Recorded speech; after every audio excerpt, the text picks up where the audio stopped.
Innal hamdalillah nahmaduhu wa nasta'inuhu wa nastaghfiruh wa nu'minu bihi wa natawakkalu alayhi wa na'udzu billahi min shururi anfusina wa min sayyiati a'malina man yahdihillahu fala mudilla lahu wa man yudlilhu fala hadiya lahu ashhadu an la ilaha illallah wahdahu la syarika lahu wa ashhadu anna Muhammadan 'abduhu wa rasuluhu la nabiyya ba'da.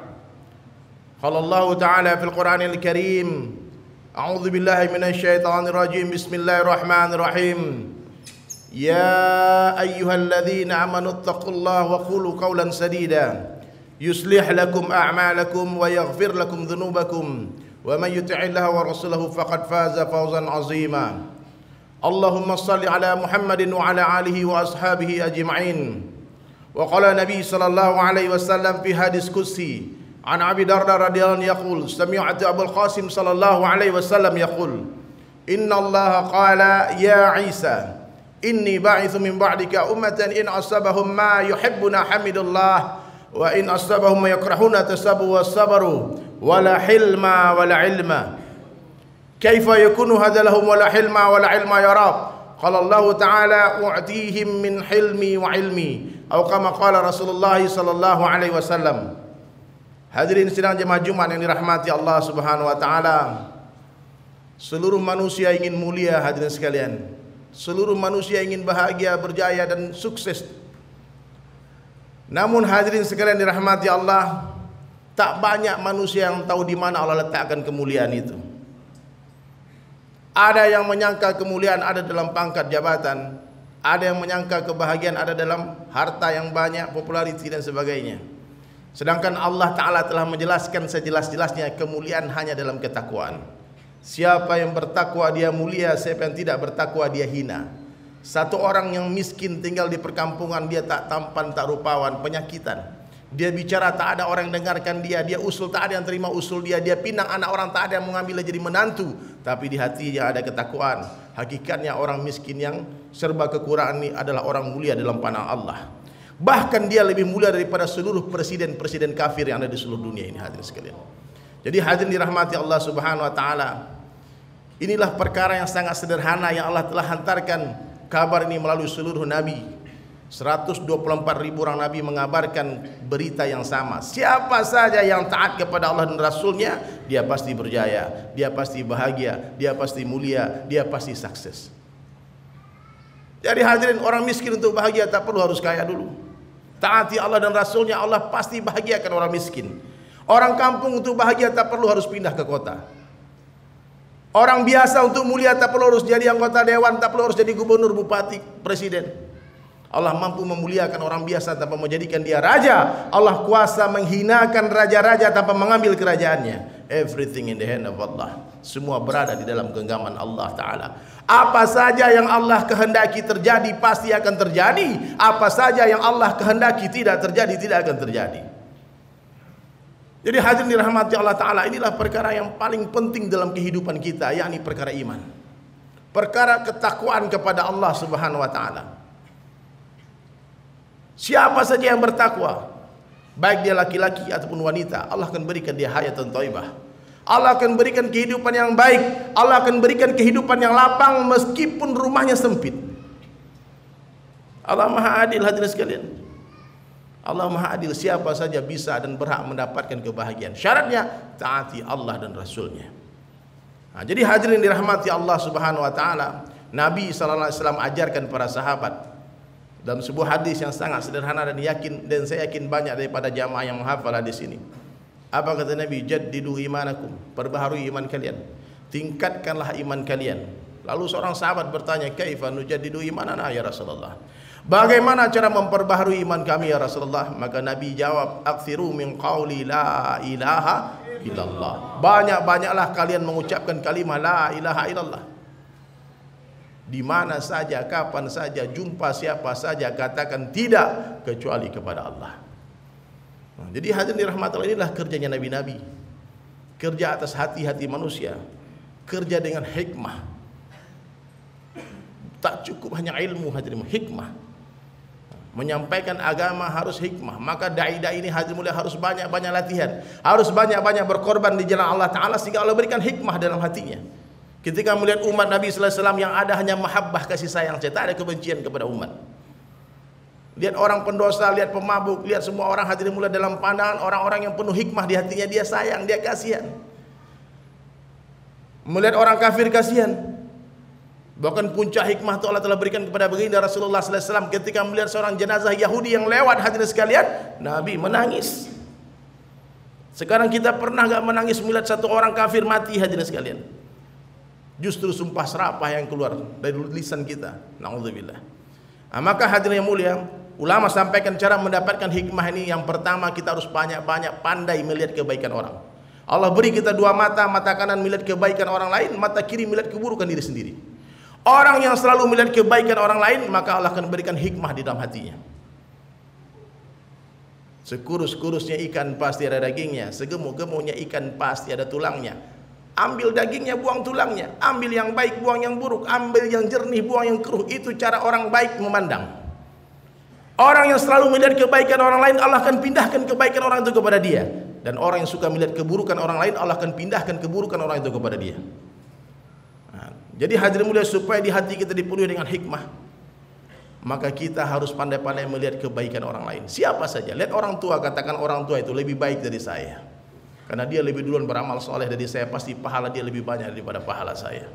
Kalau lihat anak muda, katakan adik itu lebih baik dari saya. Kenapa? Karena saya lebih duluan bermaksiat daripada dia, pasti dosa saya lebih banyak daripada dosa dia.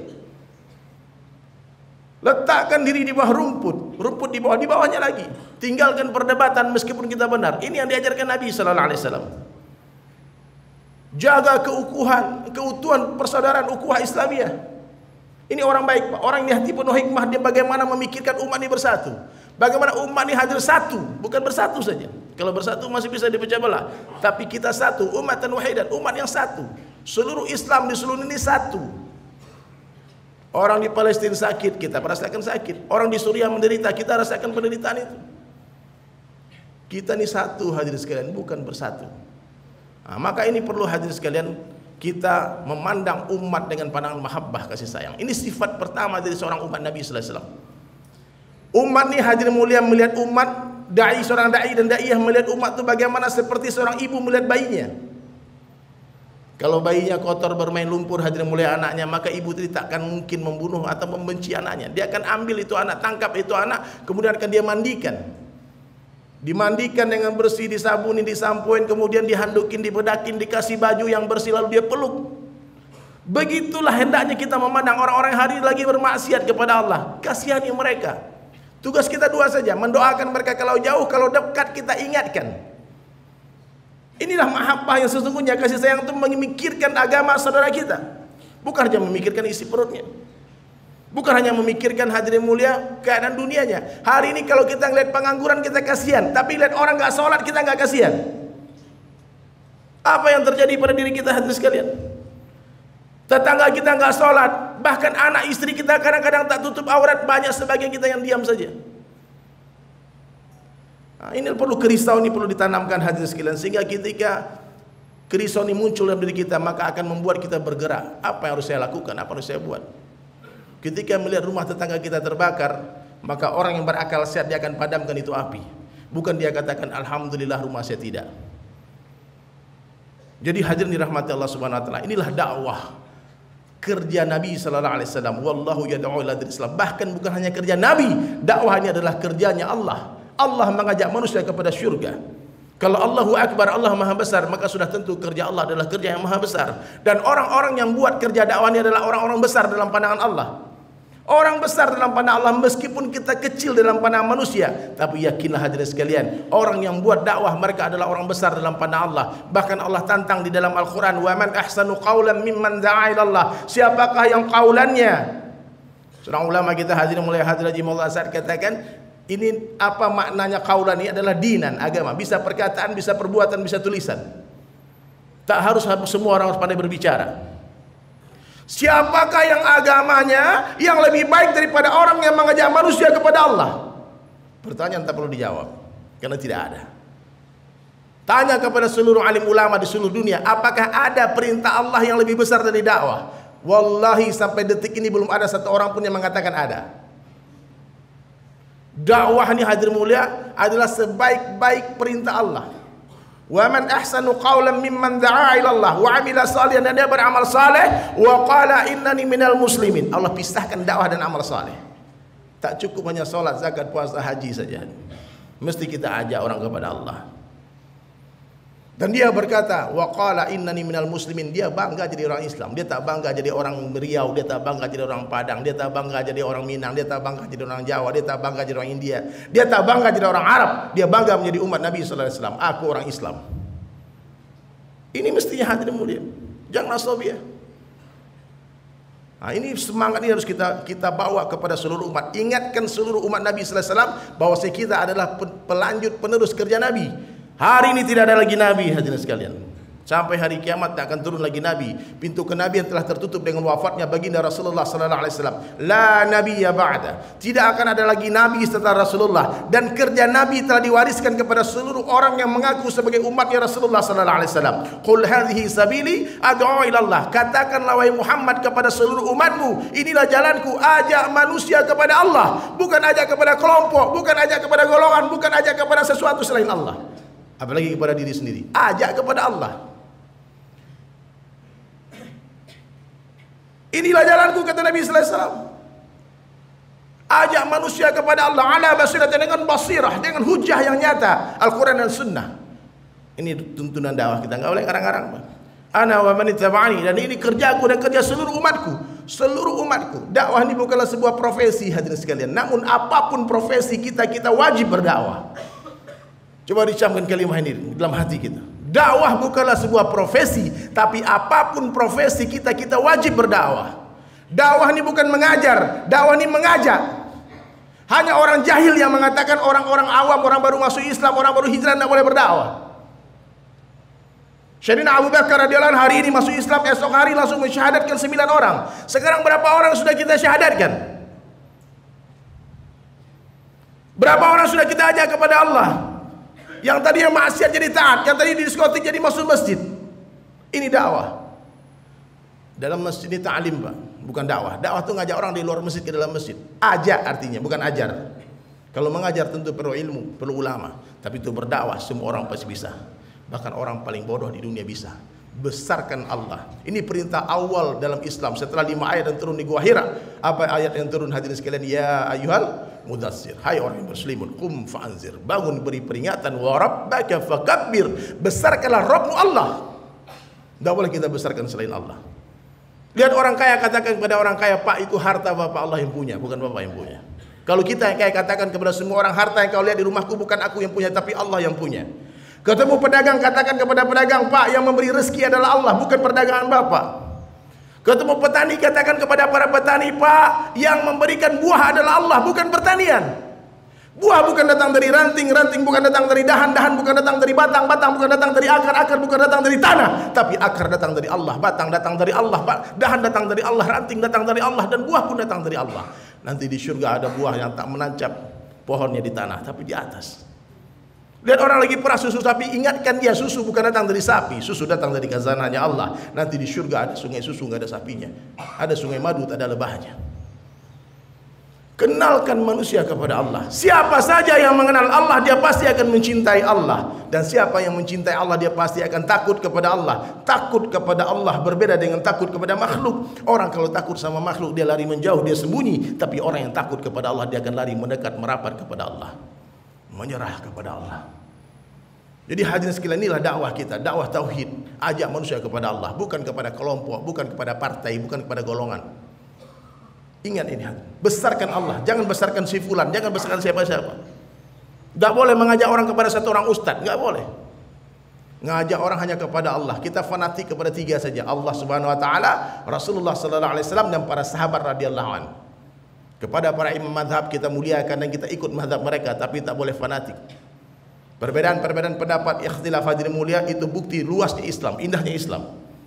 Kita bersepakat berbeda pendapat dalam beberapa hal, namun kita bersatu dalam tauhid, kita bersatu dalam ukhuwah.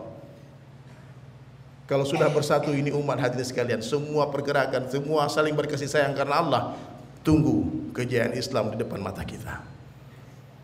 Tidak boleh fanatik hadirin sekalian.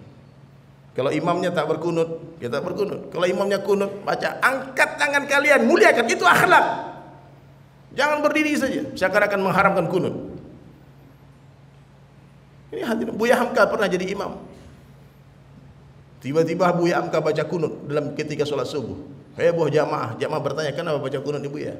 Dia katakan, saya memuliakan orang di belakang saya. Ternyata yang belakang beliau jadi makmum adalah ketua NU, Kiai Haji Idham Khalid.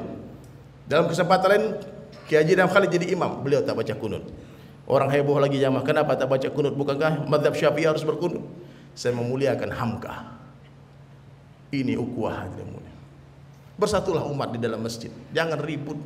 Urusan khilafiyah monopoli ulama, yang bukan ulama nggak boleh ikut campur, tak dapat hak, tak dapat license bicara khilafiyah. Kalau orang yang bukan ulama ikut-ikutan bicara khilafiyah sampai kiamat tidak selesai. Maka hadirin sekalian, kita perlu fahami, nanti kita akan bahas setelah sholat Jumat, nanti kita panjang lebar hadirin sekalian. Yang penting hari ini kita tingkatkan ketakwaan kita kepada Allah, kenali Allah, cintai Allah, taati Allah. Ciri-ciri orang baik dalam pandang Allah, hatinya terbebas dari kesyirikan. Dia tidak takut kepada siapapun kecuali kepada Allah. Dia tidak pernah meminta kepada siapapun kecuali kepada Allah. Dan dia tak pernah berharap kepada siapapun kecuali kepada Allah. Semakin besar harapan kita kepada selain Allah, maka semakin besarlah kekecewaan yang akan menghantam kehidupan kita. Kemudian perbaiki kehidupan kita. Sunnah Nabi jangan diremehkan. Orang yang meremehkan sunnah hadirin mulia, maka Allah akan cabut taufik dia untuk mengamalkan yang fardu. Tak suka, tak boleh meremehkan sekecil-kecil sunnah. Kata Kiai Uzairan rahmatul alaih, apa beliau katakan hadirin, lebih berharga daripada surga. Surga kesenangan nafsu kita, tapi sunnah kecintaan Allah. Qul in kuntum tuhibbunallaha fattabi'uni yuhibbukumullah. Sunnah itu kecintaan Allah. Maka jangan remehkan sunnah. Mulai seluruh kebaikan dari sebelah kanan. Masuk masjid kaki kanan, bersalaman tangan kanan, berpelukan dari sebelah kanan. Makan minum wajib tangan kanan. Tak sengaja minum tangan kiri, muntahkan minuman itu. Kata Nabi sallallahu alaihi wasallam, minum tangan kiri adalah cara minumnya syaitan. Cara minumnya syaitan. Hari-hari kita minum dengan cara syaitan. Maka hijrahlah, taubatlah dari minum tangan kiri ke tangan kanan. Perlu latihan. Kemudian makmurkan masjid 5 waktu, sholat berjamaah di masjid. Laki-laki harus sholat di masjid 5 waktu. Oh, saya sholat berjamaah dengan anak istri di rumah. Tak ada tuntunannya Pak. Tanyalah kepada seluruh ulama. Bahkan Nabi pernah marah dalam satu hadis, ada di Radius lain. Imam Nawawi tuliskan hadis ini di Fadilah Amal juga ada, Muntakab Hadis juga ada. Apa beliau katakan? Sungguh aku ingin mengumpulkan pemuda-pemuda, lalu aku akan perintah mereka mengumpulkan kayu bakar, dan aku akan datangi laki-laki yang sholat fardu di rumah-rumah mereka, dan aku akan bakar rumah mereka. Nabi marah, sholat di rumah. Laki-laki sholat di rumah ini aib. Aib. Maka mulai hari ini taubatlah, bertaubat masalah jamaah. Seluruh Pekanbaru kalau bisa sholat subuh di masjid-masjid kita seperti sholat Jumat. Tak ada yang mustahil. Kami di Bali Pak, saya tinggal di Bali, itu bisa dibuat. Bahkan MURI memberikan penghargaan kepada masjid termakmur di Indonesia itu di Bali, Baitul Ma'mur. Sholat subuh 1.600 orang. Bisa. Apalagi di sini Muslim semua, di Bali minoritas Islam. Bagaimana caranya? Kita berjamaah, kita jemput orang, jemput bola. Yang tak ke masjid kita datangi rumahnya. Hari ini umat seperti orang buta dan tuli, diteriakin tak terdengar. Sekeras apapun speaker masjid tak terdengar bagi orang tuli. Bikin spanduk pengumuman besar-besaran makmurkan masjid, dia buta, tak nampak dia. Kita jemput ke rumahnya, kita gendong dia, bawa ke masjid, rangkul dia, sembuhkan matanya, sembuhkan telinganya, sehingga dia melihat sendiri itu keindahan, dia dengar seperti itu keindahan. Kemudian datanglah ke majelis-majelis ilmu. Semakin banyak guru semakin baik. Siapa yang memudahkan langkah kakinya ke majelis ilmu, maka Allah akan mudahkan langkah kaki dia menuju syurga. Kata Buya Hamka, semakin luas ilmu seseorang, semakin sedikit dia menyalahkan orang. Maka hadirin mulia, orang hari ini kalau ada dia salah-salahkan orang, dia saja yang benar sendirian, itu tanda bodohnya dia, tandanya sedikitnya ilmu dia, tanda sedikitnya guru yang dia datangi, kitab yang dia baca. Ilmu seperti air, hanya mengalir ke tempat yang lebih rendah. Tawaduklah, tawaduklah. Lalu luruskan niat, tasyikhun niat, sebelum beramal, sedang beramal, setelah beramal banyak-banyak istighfar, dan yang terakhir yakinlah dunia bukan tempat tinggal, tapi dunia tempat meninggal. Dunia bukanlah tempat tinggal kita Pak. Dunia tempat yang akan kita tinggalkan. Gak lama lagi. Mungkin hari ini hari terakhir kita. Wallahu a'lam bishawab. Mungkin satu orang hari ini dia berangkat melanjutkan perjalanan ke akhirat. Yang namanya kematian tak mencari orang tua, tak mencari orang sakit, tapi dia mencari siapa yang telah habis rezekinya dia makan. Lahir memang lebih duluan ayah daripada anak, tapi urusan kematian seringkali lebih duluan cucu daripada kakek. maka banyak-banyaklah zikrul maut. Nabi katakan secerdas-cerdasnya orang yang paling cerdas dalam pandangan Allah adalah orang yang paling banyak zikrul maut, mengingat mati dan mempersiapkan bekal matinya. Semoga Allah Ta'ala beri kita faham hadirin mulia. A'udzubillahi minasyaitonirrajim. Bismillahirrahmanirrahim. Wal 'asr innal insana lafi khusr illa alladziina amanu wa 'amilus salihati wa tawassaw bil haqq wa tawassaw bis sabr.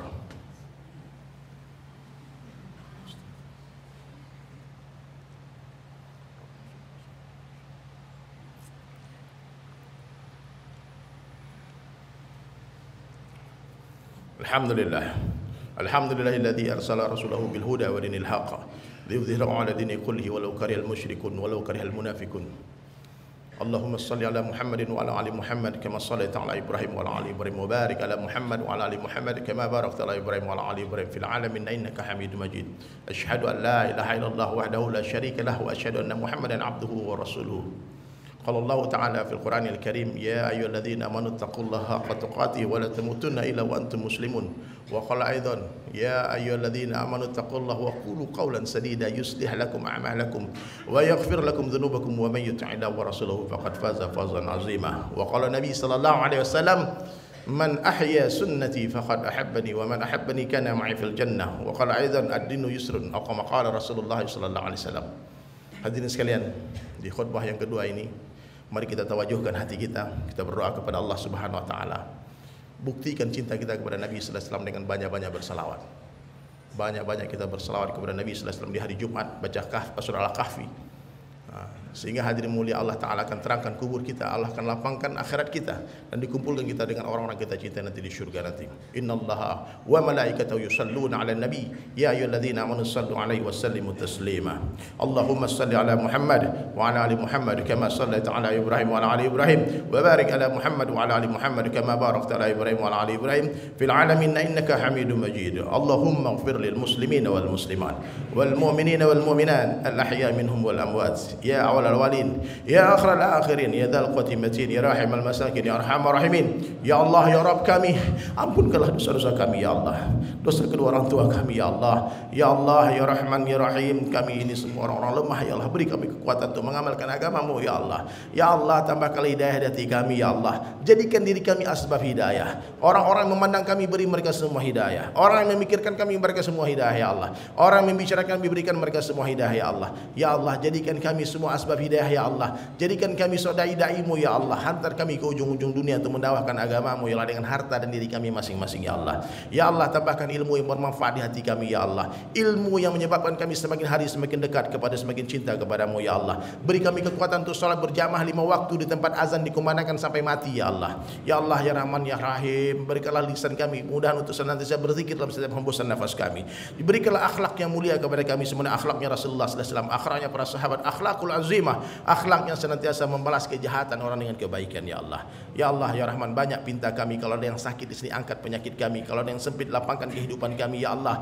Ya Allah, ya Rahman, ya Rahim, kalau ada yang berhutang, lunaskan hutang-hutang kami ya Allah. Bebaskan kami semua daripada perangkap maksiat ya Allah, dari riba dan sebagainya ya Allah. Ya Allah, ya Rahman, ya Rahim, bangsa ini ya Allah, selamatkan ya Allah. Berikan kami pemimpin yang soleh ya Allah, pemimpin yang takut kepadamu ya Allah, pemimpin yang hari-hari mengajak rakyatnya untuk cinta kepadamu dan memikirkan akhirat ya Allah, pemimpin yang mencintai Al-Quran, mencintai para ulama ya Allah. Ya Allah, ya Rahman, ya Rahim, perbaiki kami ya Allah, perbaiki hidup kami, perbaiki bangsa kami, perbaiki dunia ini ya Allah. Curahkan hidayah-Mu di seluruh alam. Rabbana atina fid dunya hasanah wa fil akhirati hasanah wa qina azabannar. Subhana rabbika rabbil izzati amma yasifun wa salamun alal mursalin walhamdulillahi rabbil alamin. Aqimus shalah.